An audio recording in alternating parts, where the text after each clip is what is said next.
Good evening, it's Facebook Love number 228.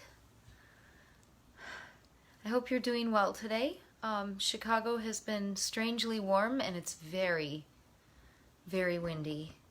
But it feels like spring is coming. I found purple and white crocus in my garden today. I've been thinking about thinking about poetry and its role in my life and in our lives. And I happened to stumble across a few interviews with various writers recently, and the things that they said really rang true to me. One of them, whose poems I'm going to share tonight, Naomi Shihab was referring to the act of writing poetry as a kind of deep noticing. And I thought about what art is, and I think that's what that is. And I also think there are other things that we do that bring that about, like traveling, or even just taking a vacation and slowing down and not having the normal daily demands placed on you, so that you really taste and see and feel and hear. And during this almost year of time where we've stayed distant from each other, my deep noticing muscles have been worked. And so I wanted to share two pieces by Naomi Shihab because of this.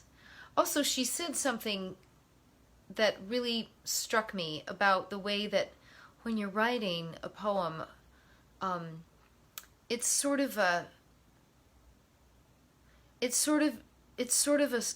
like voicing a stream of consciousness. And she said that sometimes you can hear a word on a given day and that it can work for you like an oar, sort of moving you through your day and your observation and coloring that. And that really rang true for me. So here are two pieces. The first one is perhaps her most famous piece. It's called Kindness, and it's the story of what happened to her and her brand new husband while they were on their honeymoon. Kindness by Naomi Shihab. Before you know what kindness really is, you must lose things. Feel the future dissolve in a moment, like salt in a weakened broth.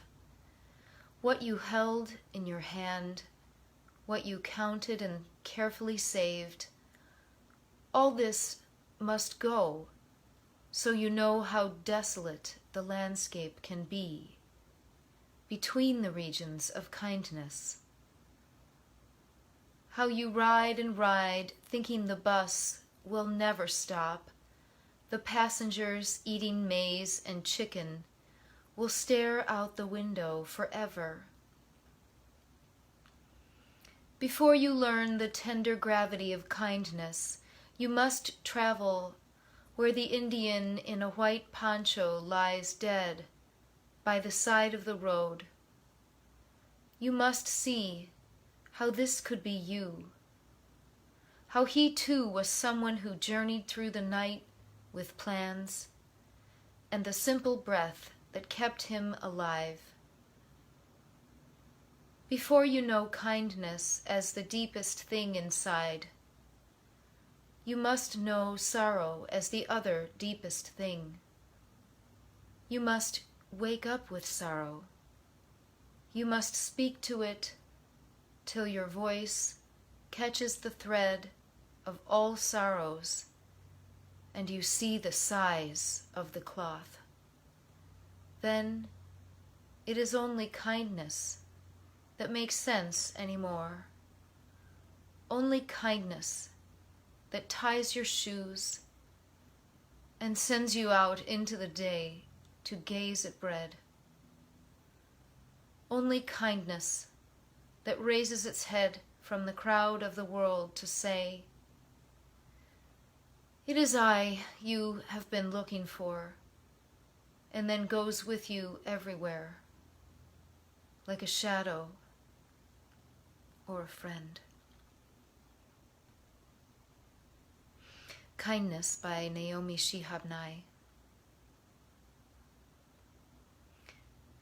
Something has been happening slowly in our culture, worldwide I think, but definitely in America. There seems to be so much more shouting. There's so much more clever mean-spiritedness. How mean can I be while I'm shouting at you? And how clever about it can I be? And how much applause can I gather for my clever meanness? And I don't get it. I mean, I understand it, and I see the cleverness, and sometimes I even laugh, but it's a yucky, sticky, movie house floor kind of laughing. It's gross and unpleasant, and I don't feel like I'm a native there. And thinking about kindness, that's kind of my neighborhood, where I want to be, because when I'm angry or frustrated, the meanness does want to bubble up, and I always tell it like, no, that's not my language. So here's another piece by this beautiful writer. This one is called Two Countries. Skin remembers how long the years grow when skin is not touched. A gray tunnel of singleness, feather lost from the tail of a bird, swirling onto a step, swept away by someone who never saw it was a feather. Skin ate, walked, slept by itself, knew how to raise a see-you-later hand, but skin felt it was never seen, never known as a land on the map, nose like a city, hip like a city, gleaming dome of the mosque and the 100 corridors of cinnamon and rope. Skin had hope. That's what skin does. Heals over the scarred place, makes a road. Love means you breathe in two countries, and skin remembers. Silk, spiny grass, deep in the pocket that is skin's secret own. Even now, when skin is not alone, it remembers being alone and thanks something larger that there are travelers, that people go places larger than themselves. Two Countries by Naomi Shihab. While everybody's starting to get their vaccines and we are emerging slowly from this pandemic, era,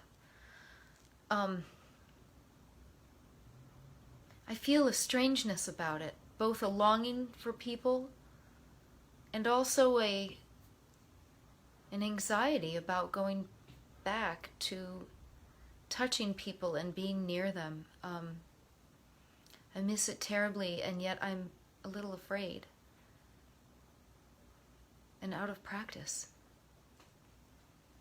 That's what I'm thinking about.